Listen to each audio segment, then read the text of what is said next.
Olá, sou a professora Valquíria. Estamos na quarta semana de aulas online. Para o 7º ano, iremos trabalhar essa semana as habilidades do Ensino Fundamental do 7º ano de Ciências 7A e a habilidade do Ensino Fundamental do 7º ano de Ciências 7B. Na BNCC, essa habilidade é apenas representada por habilidade 7. Porém, na prefeitura ela é dividida em 7A e 7B, que nós iremos trabalhar juntas. Essa habilidade está presente no livro didático de vocês entre as páginas 48 e 53 e depois das 56 até as 59. Nessa habilidade, iremos tratar sobre os biomas brasileiros. O Brasil possui uma enorme extensão territorial. Se pudéssemos ir de norte a sul do país, iríamos notar a diferença que existe entre a temperatura e a umidade dessas regiões. Nós temos algumas regiões que têm temperaturas altas praticamente o ano inteiro e com índices pluviométricos, ou seja, índices de chuva muito baixos, enquanto encontramos outras regiões onde ocorre chuva praticamente todos os dias. Como o clima sofre influência da latitude e nós já sabemos que o planeta é esférico, associado aos movimentos de rotação e translação, encontramos a influência direta da distribuição da luz solar sobre a superfície, criando diferentes zonas de iluminação ou zonas térmicas. Dessa forma, a incidência de luz solar tem relação com a temperatura na superfície. De forma mais simplificada, temos então que quanto mais próximo da linha do Equador, maior é a temperatura que iremos encontrar na superfície, e os polos são regiões mais frias.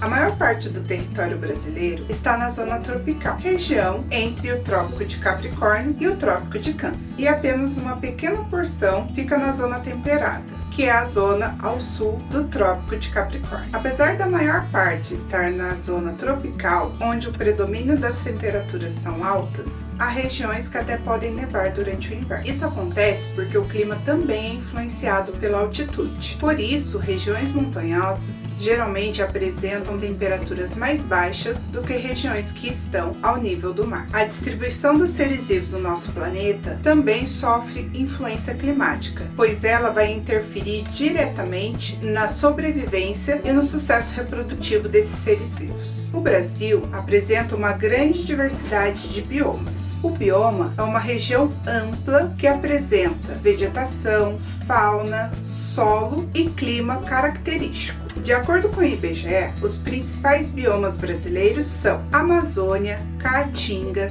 Cerrado, Mata Atlântica, Pantanal e Pampa. Originalmente, eles ocupavam todo o país, como aparece aqui na foto A. Ao longo do tempo, com a transformação das regiões, dando espaço para cidades, a agricultura e a pastagem, grande parte das áreas naturais foram transformadas, como mostra a figura B. Alguns biomas, como a Mata Atlântica e o Cerrado, foram muito devastados, restando hoje em dia apenas poucas áreas protegidas. A Amazônia ou Floresta Amazônica é o maior bioma brasileiro que temos. Ocupa estados da região norte, nordeste e centro-oeste do Brasil e se estende por países vizinhos, como o Peru, a Colômbia, a Venezuela e a Bolívia. Na Amazônia encontramos um clima quente e úmido e sua temperatura média anual é de 28 graus Celsius. Sua pluviosidade chega a 2.300 milímetros por ano. Não tem estação seca e, embora chova a maior parte do ano, as chuvas se concentram dos meses de dezembro até março. A biodiversidade da Amazônia é muito rica. Encontramos diversos tipos de vegetação e de animais, como por exemplo, árvores de grande porte, como a castanheira do Pará, a seringueira e o cedro. Com relação aos animais, encontramos macacos, araras e mamíferos aquáticos, como o peixe-boi e o boto. Apesar da floresta amazônica ter uma grande diversidade de vegetais, seu solo é pobre em nutrientes, pois ele é formado basicamente de areia e argila e é coberto por uma camada fina de humus. Esse humus libera nutrientes que são rapidamente absorvidos pelas plantas, através de suas raízes.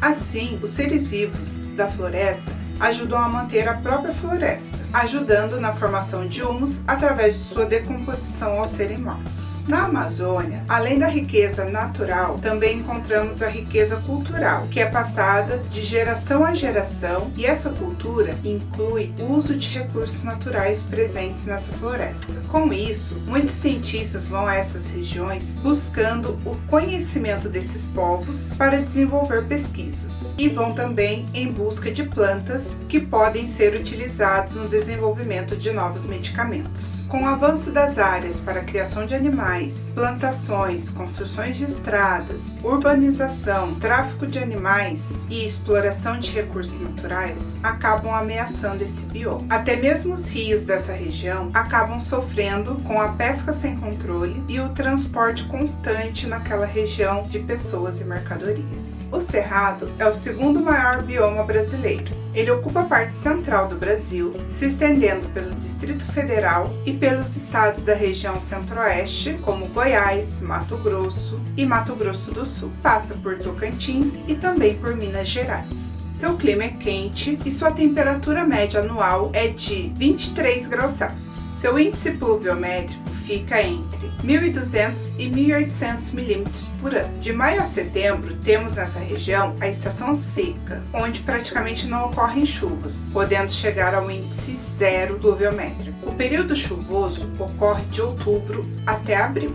com alguns períodos curtos de seca. Sua vegetação é bem característica. Encontramos em alguns lugares árvores de grande porte, próximas umas das outras. Em outras regiões, encontramos arbustos e árvores de pequeno porte. No geral, as árvores têm tronco retorcido por causa do solo ácido e das frequentes queimadas que ocorrem nessa região. Algumas queimadas ocorrem de forma natural e outras são provocadas pelos seres humanos. Algumas árvores características desse bioma são o araçá, o pequizeiro, a angelim e o jatobá. Alguns animais característicos dessa região são o lobo-guará, o cachorro do mato vinagre, o tatu-canastra e a águia cinzenta. No Cerrado também encontramos importantes bacias, como a do rio Tocantins, a do rio São Francisco e a do rio Prata. A exploração mineral e as atividades humanas são o que mais prejudica esse bioma. O garimpo, por exemplo, causa erosões e poluem os rios e o solo. A expansão da agricultura e da pecuária também é uma ameaça a esse bioma,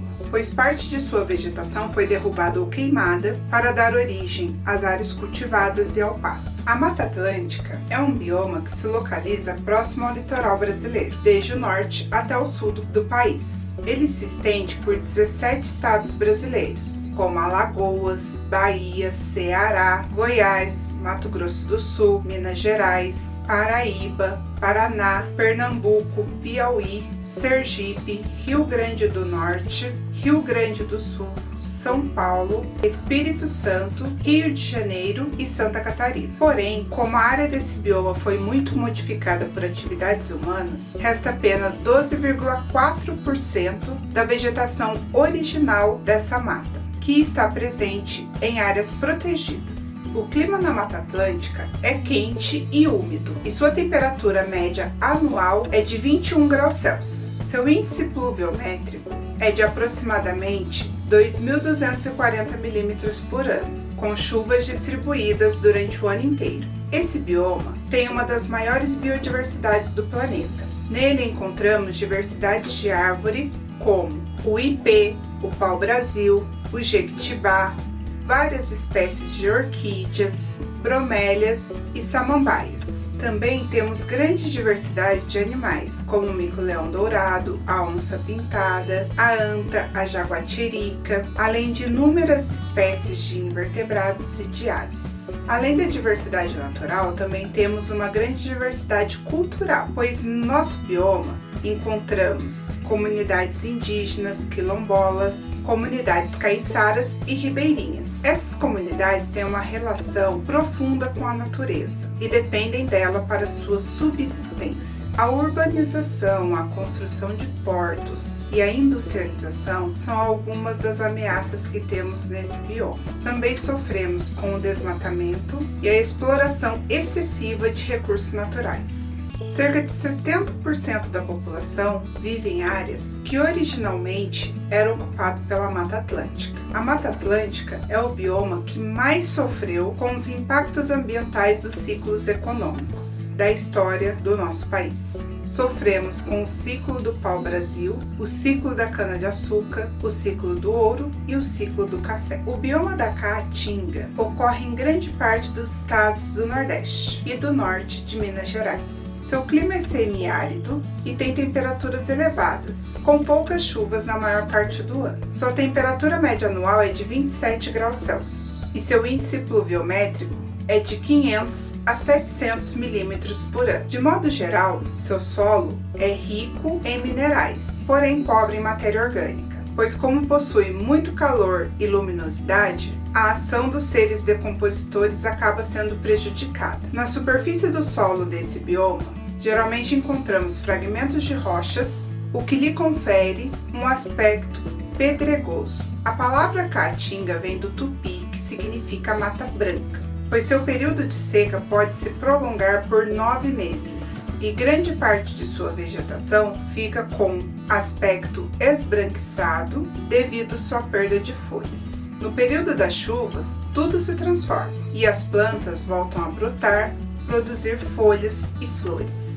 No bioma da Caatinga, encontramos árvores como a aroeira e o juazeiro, e encontramos também cactos como o mandacaru. Alguns animais presentes nesse bioma são o gavião carcará, a cutia, preá e a ararinha azul. Os seres vivos desse bioma apresentam adaptações interessantes. Isso ocorre devido à escassez de água e às condições climáticas severas. Muitos animais vivem em tocas e só saem de lá à noite, quando a temperatura fica mais amena. Algumas plantas possuem raízes muito profundas para poderem alcançar a água presente no subsolo. Algumas plantas perdem suas folhas na época da seca e outras apresentam suas folhas modificadas em espinhos. Isso faz com que reduza a perda de água por transpiração nessas plantas. Esse bioma sofre principalmente com técnicas inadequadas de agricultura e pecuária, que prejudicam o solo e poluem a água da região, além de diversos animais serem vítimas de tráfico ilegal. Essa foi a nossa aula da quarta semana. Espero que tenham compreendido. Bons estudos e até a próxima semana.